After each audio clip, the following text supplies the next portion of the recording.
I must be completely honest with you. It's really not necessary to overcomplicate things. If you're interested in starting a journal, all you need is a blank book and a pen or pencil. Open it, write in it consistently, and voila, journal. But since one of my favorite parts about journaling are the pens and the stationery and all of the accoutrements that come with it, and I've experimented with them all, I wanted to take some time to share all of my favorite tools with you. Tool preferences are very personal. If you find that my favorite notebook size isn't working for you because you write big, then get a bigger one that works best for you. If you hate my favorite pen, that's totally okay. Try another one on this list, and then let me know what you chose and why you like it better so I can try it too. Having good tools that you love is essential to keeping up with the journaling practice and making it enjoyable. Let's start with the absolute basics first. My favorite notebook, pen, and pencil. 6 by 9 inch hardcover dotted Moleskine. I would love to make my dream journal one day, but for now, this is my favorite. 240 pages with a perfect 12 by 20 centimeter dot grid. The paper is strong enough to hold up to my amateur watercolor and just off-white enough to not be offensive. I always go for plain black cover, but there are other options for the more adventurous. If you order directly from Moleskine and you're patient, you can get them personalized, which I've done a few times. Moleskine makes a few journaling sizes, and the size I use might not be the best for you. The extra large size, 8.5 by 11, is great for writing big and lots of artwork. Not so great for portability. The large size, 5 by 8.25 inches, is my favorite. It's portable and there's enough room to plan, write, and draw. I have a couple of pocket size 3.5 by 5.5 notebooks as well. They make great sticky note replacements. They're awesome for making lists and they fit well in a small bag. I have a hunch that men like this one best. It's not so great for journaling, but a nice place to jot down ideas on the go. Micron Pigma 01. I've been through a lot of pens. I've tried so many different brands, and I know that people really love those G2 rollerballs, but I cannot stand them. I tried the Sharpie pen when they came out, and I have every color Staedtler Triplus fine liner ever made, but the Micron Sigma 01 is my absolute favorite. It never skips, it's waterproof and fade-proof, there's a bunch of different nib sizes. I used to prefer the 03 size, but now I prefer the 01 with the 0.25 millimeter nib. I became an even bigger fan of Microns last year when I got really into cartography. Technically, these are art pens, but my journals end up being very much like intricate, detailed works of art when the book is full, and I'd prefer it if all of the effort and memories don't fade over time. I always keep a small back stock of 01s, but I have an 003 I like to outline my watercolor drawings in. It's super, super thin. I also have 03s and 05s on hand, but rarely use them. Papermate Clear Point Elite 0.07 millimeter. I love the extendable eraser on these pencils. This is probably my number one reason for preferring this brand. These have been my favorite mechanical pencils since high school. They have a little extendable eraser, great for when you're traveling light or just want to erase a quick mistake. And they last forever. They come in all different colors. Back in high school, the cool kids would mix and match the colors, but I like to rock a plain blue, gray, or black one.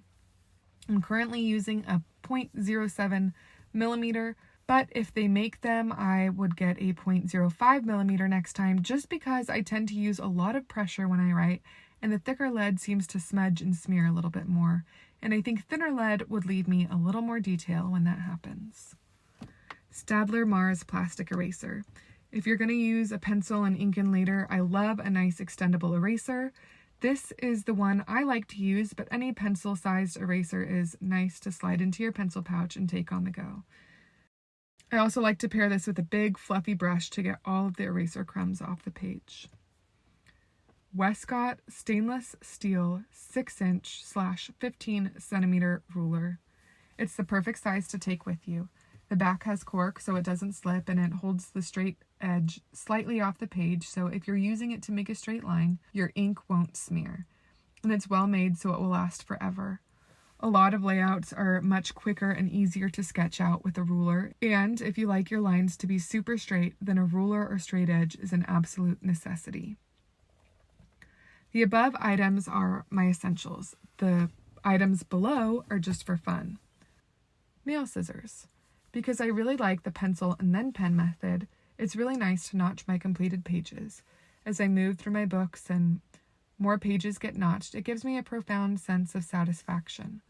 Every once in a while, there will be a stray, non-notched page in a row of notched ones, and I know that on a day when my handwriting is looking bomb.com, it'll be a good idea to go back and ink that page. I love how it subtly shows steady progression at a glance. It's also great for creating Dutch doors. Stickers. If you can't draw and want aesthetic or don't have a lot of time, they're invaluable. Search Amazon or Etsy for vintage mushroom stickers and get a bunch of beautiful bundles to choose from. I really like the vintage aesthetic, but I still get really excited about a Visco style Hydro Flask sticker. I've also hoarded my fair share of planner stickers from Hobby Lobby and Michaels. Year-round, they have packets of every kind of planning sticker you could imagine. I don't use these so much anymore because I prefer a more minimalistic look, but they're always there if I want them. A compass drawing tool. There are so many cute layout ideas involving circles, and these make it easy to draw a perfect circle or arc of any size. These remind me of geometry class and make me feel like Lewis and Clark. Creaser. This was an impulse buy. It was only a couple of dollars and it has saved me countless EBGBs. I hate the feeling of running my finger or nail along a page, so if I want to crease a page for Dutch door or smooth sticker onto it, I always find myself reaching for this tool. It hasn't earned a place in my pencil pouch, but it's still one of those tools that I'm really glad I have when I use it. Tweezers or stamp tongs. This is another tool that hasn't earned a spot in my pencil pouch, but I love it when I use it. I love tongs for peeling off stickers and placing them in my journals. They've saved many a manicure and sticker from finger oils. Staedtler Tri-Plus Fine Liners. These pens are not waterproof or lightproof, but they come in so many colors and are easy to find. My favorite thing about these is if you leave the cap off, they don't dry out, which makes them really nice if you get interrupted a lot or are forgetful. Post-it notes. I love post-it notes of all sizes. I'll jot down my idea for a page in my journal and stick them on it, so when I'm ready to get serious, my previous precious ideas are waiting for me. I also use them as scratch paper for finding the middle of words for titles. A mild liner, or midliner. These highlighters come in all sorts of colors and have two tips, one for highlighting and one for headlines. They're so cute. I have a bunch, but my favorite is the gray one. Tombow brush pens. These also have dual tips, but instead of a highlighter tip, there's a brush tip. They're great for organic looking highlighting and for calligraphy. They come in a lot of different colors and even a clear blender. Date stamp. I recently purchased a small rolling date stamp from Amazon, and it has quickly become one of my favorite fun extras. I use it to start every diary entry with, and it makes dating planning pages so quick. I find myself using it to stamp the date on letters to my sister too. It gives off serious librarian energy. Ranger Archival ink in jet black.